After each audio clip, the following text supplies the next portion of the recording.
తర్వాత యువత 25 ఏళ్ల భవిత కోరుతున్నారు, ఉచితాలు పథకాలు కాదు పవన్ కళ్యాణ్ సంచలన ట్వీట్.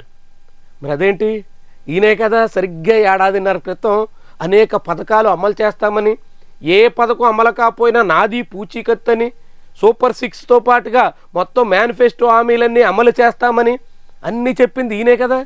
అంటే ఎన్నికల నాడు పథకాలు హామీలు ఉచితాలు అవన్నీ కావాలి, ఎన్నికలై అధికారం దక్కిన తర్వాత జనం ఉచితాలు కోరుకోవట్లేదు, హామీలు కోరుకోవట్లేదు, 25 ఏళ్ల భౌతోయాన్ని కోరుకుంటున్నారు.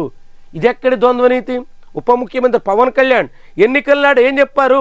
షణ్ముఖ వ్యూహం తన దగ్గర ఉంది, ప్రతి నియోజకవర్గానికి 1000 మంది ఒక్కొక్కరికి 10 లక్షల చొప్పున మేము అందిస్తాం, వాళ్ళందరినీ పారిశ్రామికవేత్తలుగా తీర్చిదిద్దుతాం అని ఆయన కూడా చెప్పారు కదా.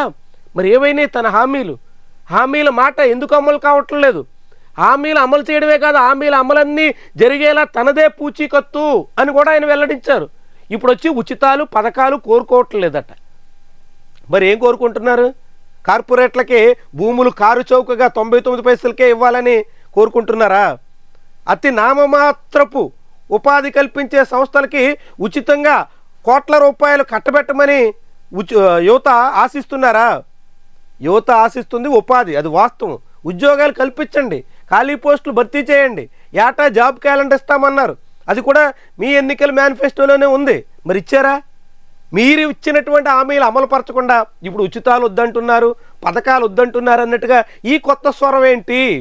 అంటే మిగిలిన పథకాలు అమలు చేయకుండా ఇక చేతులు ఎత్తేసే దిశలో కూటమి నేతలు ఉన్నారా? అలాంటి ఎత్తుగడలు వేస్తున్నారా? అందుకోసమే ఇలాంటి జిమ్మిక్కులు సాగిస్తున్నారా? ఇలాంటి అనుమానాలు జనాల్లో బలపడతాయి. ఉప ముఖ్యమంత్రి మాట మార్చేస్తున్నారు అనే అభిప్రాయం ప్రజల్లో కలుగుతుంది.